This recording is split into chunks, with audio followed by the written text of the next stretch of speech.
Good afternoon, everybody. Thanks for joining us. With us today, we have Paul Blackman Jr. I'll give you a little background on Paul, and then we'll take it away. Paul Blackman is the Program Director of Overland, Pacific, and Cutler, a leading consultant for Trusted Advisory Group. Paul is a strategist and consultant for business development for private and public institutions, helping firms and entrepreneurs find their ground and grow. Paul served as the Deputy Director for Capital Construction Services Division at the DC Department of General Services from 2018 to 2020. At the helm of DGS, he led the significant culture change, activating DGS's potential as a powerful tool for social and economic development. His strategic hiring of success-driven staff was key to the transformation of the agency. He is a leading member of the community. He has taken part in several mentorship initiatives, including Jones Lang LaSalle, the Mid-Atlantic African American Business Network, and the Executive Committee of the District of Columbia Building Industry Association's Leaders in Development, DCBIN. Paul began his career at Clark Construction, where he dipped his toes in the construction business. He obtained his electrical engineering degree from Morgan State University and his master's degree from real estate and finances from Georgetown University. Paul is a devoted father of three. Thank you, Paul, for joining us today. Thank you. That's a wonderful introduction, and I'm glad to be here. I'm glad to have you. Paul, so you started your career as an engineer and moved into the built environment industry. Then you obtained your master's in real estate and finances. When did you decide to make the shift from the business side into the business side of the industry? Um, that's a good question. I don't know exactly when it happened. I would say that I've always had a mind for business. Even when I was at Morgan State, I had a couple of buddies. We started an entrepreneurial venture, up and up fashion. So we had a clothing line and we threw events, and we actually had a retail location on the campus for a short period of time as well. So I've always kind of been business oriented. Um, working for a company like Clark, you work with institutional money because of the size of construction projects that Clark typically engages in. And I did, at the time, I think I was working on the biggest project on the East Coast with Clark Construction. So there was a lot of, interaction with institutional financial folks. So just being in that space kind of expands your horizons a little bit. Um, One little funny story I tell folks is when I was doing DOT headquarters, which was the project, it was 2 million square feet over in what's now the ballpark district. It wasn't really a thing back then, but I was responsible for closing that project out. And anybody who knows construction knows closeout is the most fun part of the project. But it's for all of my hard work, I got a chance to grab the $1 million closeout check. So uh, I walked from the JBG's office to Clark's office. So from Friendship Heights to Bethesda, I jokingly say I was a millionaire for the time that I had that $1 million check. So, it felt good to have that $1 million, even though my name wasn't on it. And so, you got exposed to those types of things working for Clark. And, as you go to a Jones Lang LaSalle, obviously you're doing the same thing, institutional folks. And you have conversations and you network with people. And I think in the introductory remarks, you mentioned DCBIA, Leaders in Development. That was a very eye-opening experience because I was amongst my peers in the market or in the industry. They were executive level folks in multiple different aspects of the business, and they were kind of opening my horizons too. So I think it's just the network and who I was around, and I just said, you know what, I like what they do, and I want to learn more about it, and I'm very curious, and so I'm always trying to learn something. So going back to Georgetown ended up being a thing, and so the more you learn, the more you gravitate towards things that you didn't know existed, but you want to explore more. And I'm still doing that today. Literally, just got off a call where we're creating what I'm hoping to be a new niche within the marketplace. So some more to come on that. So a little bit more about, because you have the background in engineering, a little bit more on how have you translated your technical eye into the business side? Well, I mean, it's a lot easier to have that conversation today, right? Because nobody does anything without tech anymore, especially in COVID, because we're on Zooms and Teams calls and everything. So it's very difficult to separate technology and engineering from life, right? We all have cell phones. We're all on computers. We're doing more virtual stuff now than ever. Our cars are not really cars anymore. They're like spaceships that don't fly yet.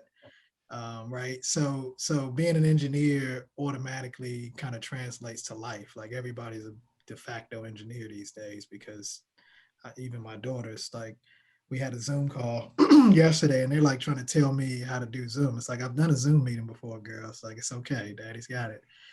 But you can't really separate the two. And I think I knew that before because electrical engineering kind of talks to the technologies that are commonplace now at a much deeper level, but you can kind of see the correlation between it. You know, I went into electrical engineering thinking that I wanted to make cell phones. So that kind of ages me a little bit, but also it just talks about how a cell phone is like the price of admission just to be in, just to be in society these days. So I think it's an easy thing to talk about now. Back in the day, it may not have been as easy to translate, but it's now, you know, just a part of how you stay ahead of the curve. Like what technology is going to drive business. Like we know real estate is one of the late adopters. The financial industry is probably, well, real estate is kind of tied to the financial industry, but real estate and financials are like the latest adopters of technology, right? And construction and all the like. So you're starting to see all of that change as well. So it's not, there aren't too many industries at this point that don't have a heavy dose of technology. All right, thanks. Talking about those, you're now leading Trusted Advisory Group as a consulting strategist. Could you elaborate a little bit about this initiative?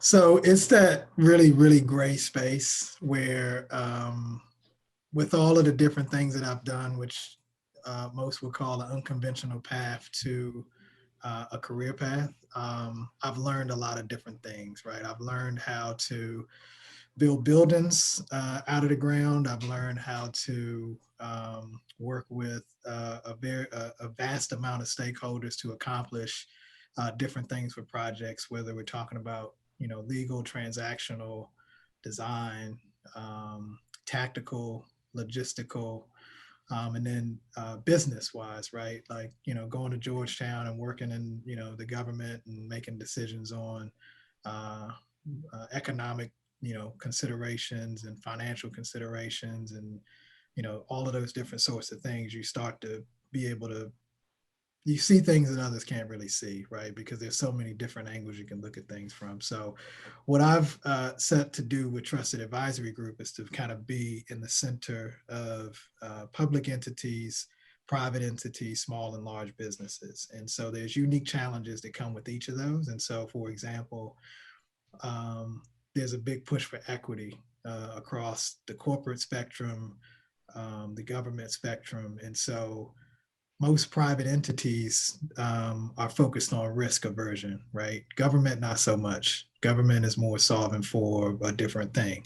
But there is a way that you can integrate those different goals and have successful outcomes for both. So at DGS, we spent $200 million with small businesses every year, right? So there's a test case there that says with $4 billion in volume that we were responsible for, spending 200 million successfully every year to deliver projects on which Moya played a role in successfully, right?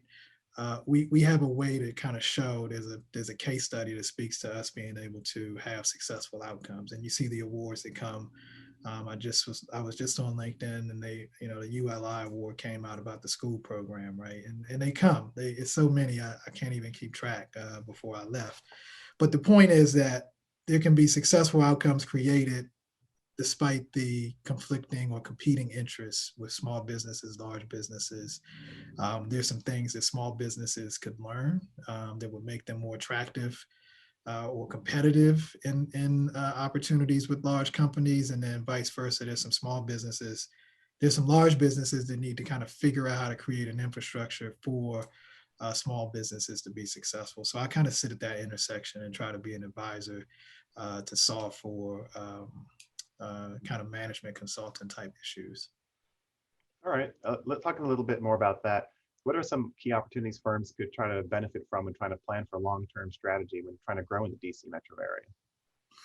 Well, I think that it's culture is one of the big things. I think in these days and times, being able to go to a company where you respect the people that lead the company is important. I think having because that drives who you can hire, right? Like if you have good leadership, then the employees are going to be excited about working for, like, the whole thing. I've been watching now that I have a little bit more time. I've been watching the stock market more, and like people just love Elon Musk, right? Like for whatever reason, like I think he's a very smart man, very brilliant man, but like, or maybe even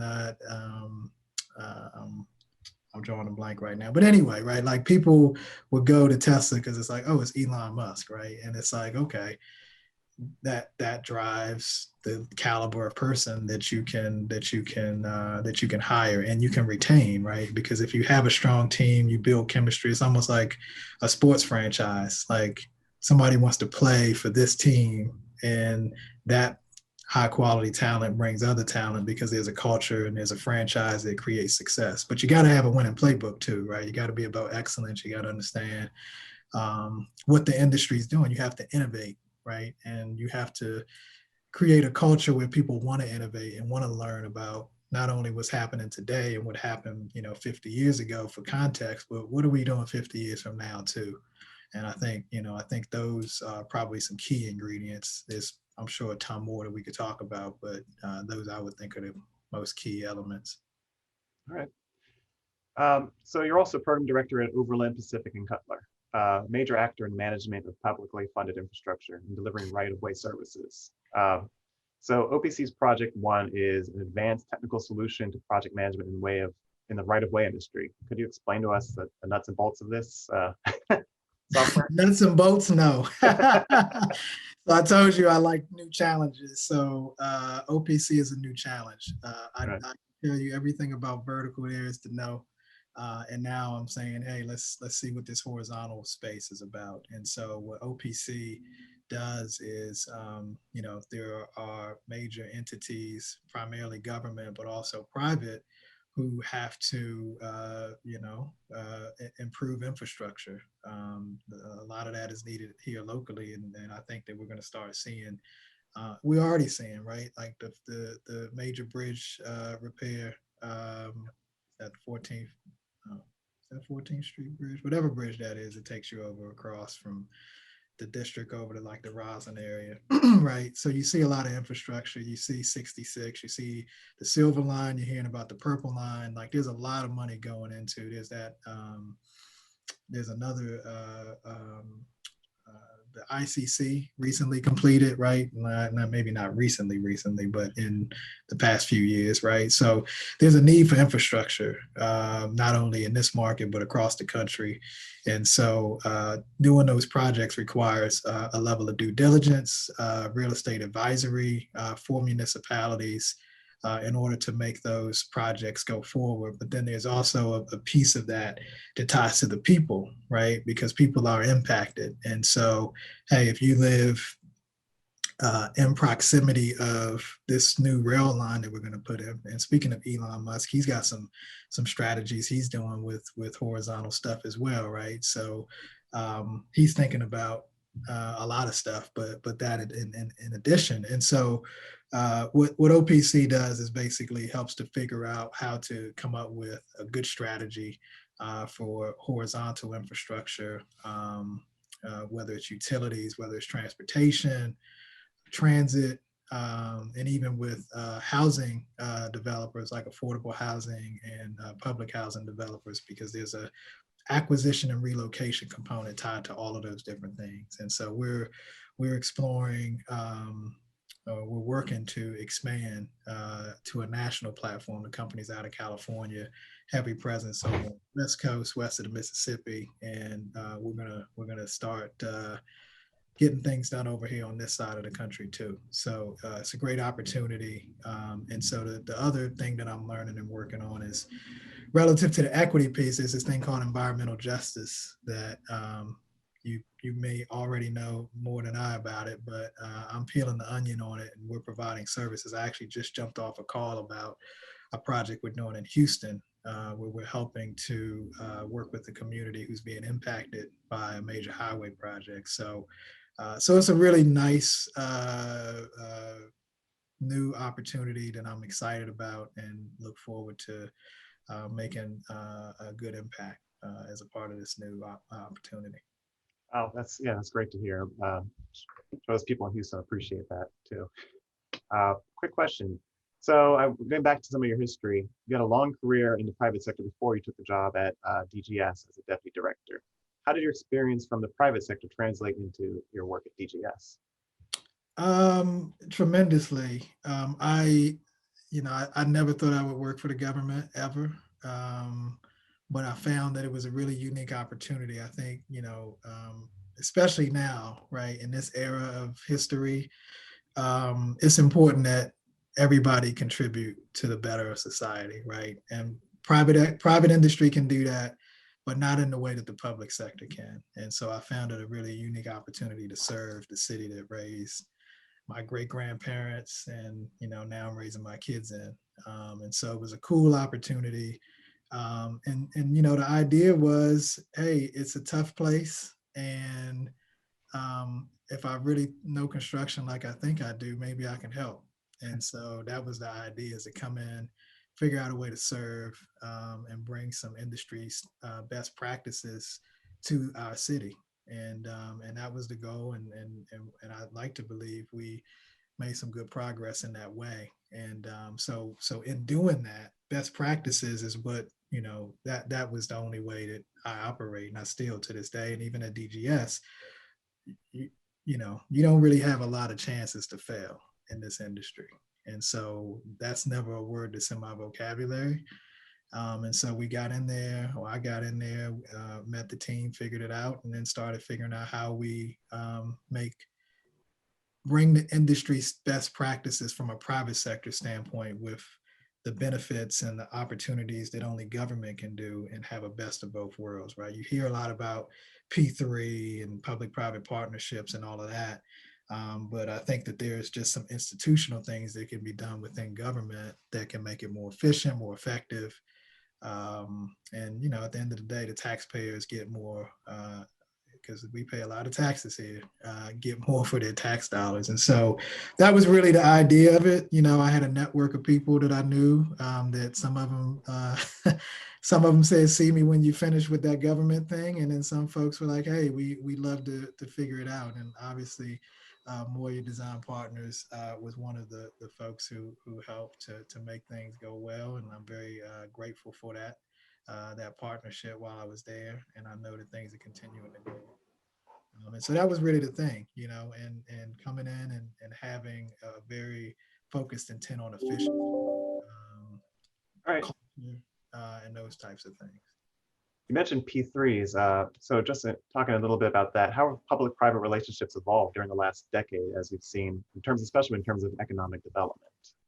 I mean, DC is like, to me, the shining example of how you do that. I mean, it started with the schools program, and the DEMPED type of activities to really transform neighborhoods in a way that made DC a place where people that weren't from DC wanted to come on a regular basis, but to live, to work, to play, to visit, and that kind of thing. So with all of that, P3 is a great model. I think that there's some things that the government can do efficiently, and there's some things that the government can't do efficiently. And so, if you have the right structure put in place, it could be a win for everybody. I think one of the things that we're gonna have to unpack a little bit more is the equity piece, which I think is now really where you see a lot of for the common people, a little bit cost prohibitive to live, work, and play. So I think that's probably a lot of focus over the next as it pertains to P3, figuring out ways to make things more equitable. Just closing out on the equity piece, you've done a tremendous effort as a mentor for young entrepreneurs, especially African American entrepreneurs. What would you tell someone who wishes to, that you wish that you had known, someone who's starting out, a young entrepreneur? That's an excellent question. What would I want an entrepreneur to say before I became one? I mean, I think at the end of the day, just be excellent. I think, I don't know that anybody told me that. I just think it was a thing that as an African American, you're kind of already aware that, you don't have a lot of people that have preceded you in endeavors like entrepreneurship, especially in this space. So you have to, you are automatically a ambassador even before you even accomplish anything. So everybody's looking at you, trying to figure out if you're lucky, if you're good, and all of those types of things. And so I don't know what I would say. I think you would always continue to learn, be excellent. Networking is key. Build relationships, and I think from there, obviously you got to know your business and you got to know your competition and do your market analysis. But I would think, specific to young African Americans, be humble, continue to learn and grow, build relationships, and just be excellent and don't compromise your integrity. Thanks for the advice. I think I want to start opening up some questions here. I think Paola had a question for you in the chat. She says, "How was your managing strategy while at DGS? Who do you recommend? What do you want to recommend to young managers who can lead teams?" Okay, hold on. I was just reading it because Yeah, we got a whole bunch of questions coming in now. what can you recommend to young managers who lead? I mean, I think what I would recommend to young managers who lead teams, because that was an interesting thing. Like my team had, one of my favorite. I'm not going to say favorite. That's probably, I shouldn't do that. But there was I had demographics of all types, right? And one of the big concerns I had was that, I got people that are old enough to be like, an uncle to my parents. And then and I was pretty much, I think I was the youngest guy on the management team. So there was always this thing about, okay, who does he know and what does he know? And so you always get measured up. I think, be who you are. Like, if you're put in a position to lead a team, like you have to know that I always recommend, and I did this to every team that I've been on since I've been a manager, is 5 levels of leadership by John Maxwell. And so there's different levels to it, right? Like you can get the title and you can be a bad person, you can be a bad leader, and they'll follow you just because you have the title. You can be a manager who has gotten stuff done and you've been productive and you've set an example for people to follow. You can be a leader who builds relationships with the people that you work with. And there's a couple of others, but at the end of the day, it's about integrity. It's about understanding your people. It's about communicating clearly, and some of those fundamentals that really make you a good leader. And I think, be vulnerable, but don't be, there's a level of how you need to manage that and be fair. And operating integrity. I think if you operate in integrity, it takes away so much that you have to deal with if you don't. And I've had to deal with all types of very interesting scenarios that I'll spare the details on, but they weren't great. And at the end of the day, your integrity carries you through those situations because perception can be reality in a lot of cases, and you get put in a position where the only thing you have is your word. And if your word has been true, no matter what people say or try to do to undermine your authority, your leadership, who you are as a person, you'll manage to get out on top. So that would be my recommendation. Thank you. We had a couple more questions, and I think I saw Paola put the link to the book in the chat there. Yeah, it's a great book. I actually pre-gamed with it because I didn't know what you were going to ask. Yeah, it's a great book. I think there's a question from Aura on new challenges you see in this new entrepreneurial path. All types of challenges, but I'm wired that way. I don't like doing stuff I know I can get done. I want to figure out, hey, is this something possible?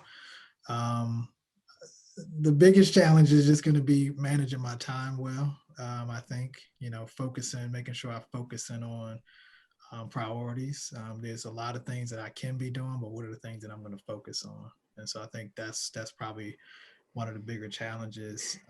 We got the market challenges. We don't know what the future is going to hold with COVID. We don't know what the future is going to hold, if we're going to have a stock market issue.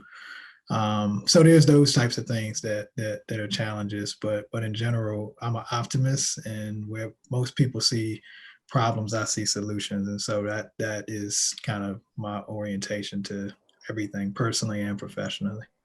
Right. And I think one more question. You mentioned learning and growing, and I think Sarad, I want to know if there's some resources you can recommend for professionals and leaders in the architecture and design industry, apart from the book. There are some things I would probably just want to respond and think on that, that I can send as a post game. But one of the things that carried me forward through the DGS challenge, I don't know that it's necessarily architecturally focused, is a book called Measure What Matters. It's a good leadership book. It talks about what startups do. And nonprofits and things of that nature. A couple famous companies, examples in that. And I think, just personal development is always good, just because, when you figure out who you are and what your gifts and your talents are, you can just apply yourself in a totally different way and optimize whatever space that you're in. So I think, always focusing on who you are and understanding what gives you the most satisfaction in life will help you to be a better professional, better parent, better, sibling, or whatever it is that you prioritize in life. And just having a good balance of that helps you bring your A game, for sure. All right. Well, thank you so much, Paul, for your time. It's been definitely great, and great hearing from you and some of the great stuff you've done. And we keep looking forward to working with you in the future. Fantastic. I appreciate the opportunity to speak, and that you would find it worthy to spend 30 minutes to talk. So I hope you all have a great evening. But thank you. I'm very delighted, Paul. Thank you very much. All right. Thank you. Thank you so much. Weekend. Thank you so Thank you, much. everyone, for joining us. Thank you, everyone. Thank you. Bye. Bye-bye. Thank you. Thank you.